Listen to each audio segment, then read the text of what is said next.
रामलला हम आएंगे, मंदिर वहीं बनाएंगे, ऐसे नारे आपने सुने होंगे।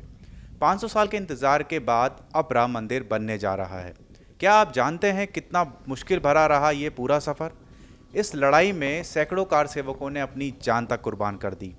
अगर नहीं जानते हैं तो आज हम आपको एक ऐसे कार सेवक से मिलाने जा रहे हैं जो विवादित ढांचे को गिराने से लेकर आज तक हर लड़ाई में चश्मदीद रहे हैं। हमारे साथ इस समय मौजूद हैं विश्व हिंदू परिषद के प्रांत मंत्री डॉक्टर विपिन चंद्र पांडे।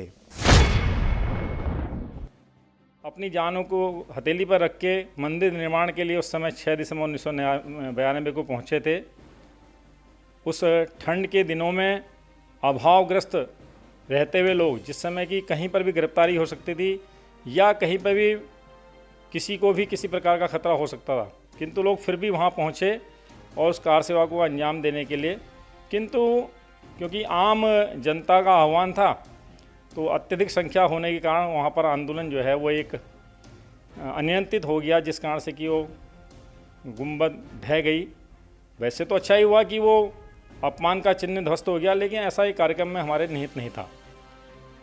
उस समय सभी कुछ विपरीत था, तो सामने सब कुछ विपरीत परिस्थितियाँ होने के कारण जीवन भी खतरे में था। लेकिन आज प्रसन्नता ये है कि सब कुछ अनुकूल है और जो भगवान राम मर्यादा पुरुषोत्तम, जिनका ये देश कहा जाता है, जो यहाँ के स्वाभिमान के प्रतीक हैं, उनका एक भव्य मंदिर निर्माण होगा और उनकी मर्यादा का संस्कार लेके भारत अपना जीवन जिएगा, ये हमें आशा है। 5 दिसंबर की रात तक का समय तो ठीक ही था, भले ही उसमें अभाव में लोग बिना ओढ़े बिना पहने वहाँ रह रहे थे, बिना भोजन करे रह रहे थे। किंतु जो 6 दिसंबर को कुछ विदेशी पत्रकारों ने ऐसा दिखाना चाहा कि भारत में भुखमरी है और अराजकता है, उस माहौल के बिगड़ते ही वहाँ पर जो व्यवस्थाएं थी वो सब चरमरा गई और लोग मनमानी करके, क्योंकि आम जनता वहाँ पर पहुँच चुकी थी और कुछ लोग गुंबद पर चढ़ गए, कुछ लोगों ने बैरिकेडिंग तोड़ना शुरू कर दिया।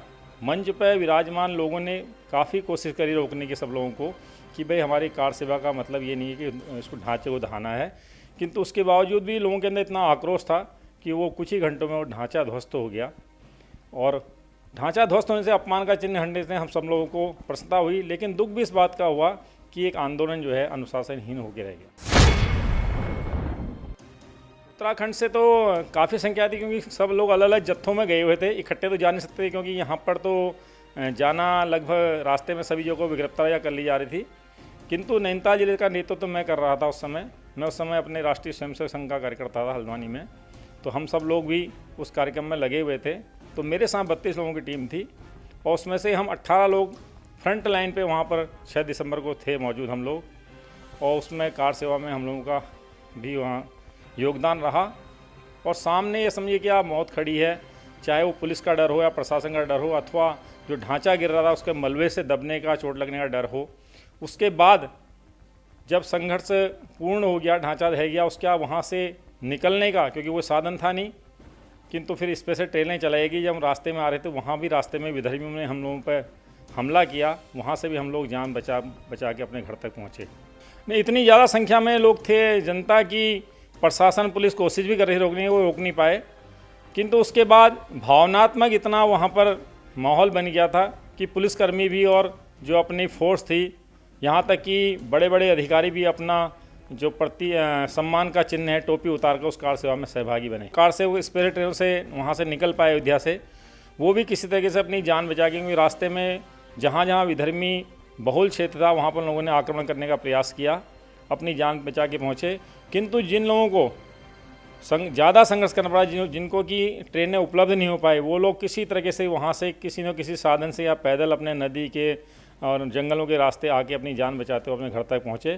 किंतु उनको एक सुकून था कि हम अपने जो हम कार्य के लिए गए थे वो कार्य तो नहीं हुआ, किंतु गुलामी का प्रतीक चिन्ह हम हटा के आ गए। इस बात का उनको एक गुस्सा था। 6 दिसंबर 1992 को जो कार सेवा का प्रावधान रखा गया था, उसमें अलग अलग राज्यों को अलग अलग क्षेत्र में कार्य करने का अवसर प्रदान किया गया था। उसमें कर्नाटक राज्य को सर्वप्रथम जाना था। श्री राम जन्मभूमि पर एक श्री राम टीला है, जिस पर राम जन्मभूमि है, जिसे हम राम चबूतरा भी बोलते हैं। उसके ही दाहिनी तरफ को कुबेर टीला है, उसमें कुबेर जी का कभी भव्य मंदिर हुआ करता था। उसी के पास में लक्ष्मण टीला है और बीच में एक बहुत बड़ा प्रांगण है जो विधर्मियों ने अशुद्ध कर दिया था। उसको हमने सन 86 में अपने इन हाथों से ही शुद्ध किया और वहीं पर सारे कार्यक्रम होते रहे। कार सेवा में हमको उन 3 टीलों को मंदिर के निर्माण के लिए बनाने के लिए वो जो उसमें स्पेस था, गड्ढे थे, वो उसमें भरान का कार्यक्रम, पत्थर और रेता बजरी और मिट्टी भरने का कार्यक्रम सौंपा गया था, जिसके लिए कि अलग अलग प्रदेश के लोगों को अलग अलग टीलों पर जाना था। हमारे पास श्री राम टीले पर भरान का कार्य था, किंतु वो कार्य होने से पहले ही अराजकता फैलने के कारण कार्य का स्वरूप ही बदल गया। 500 साल से ज़्यादा समय बीतने के बाद अब राम मंदिर बनने जा रहा है।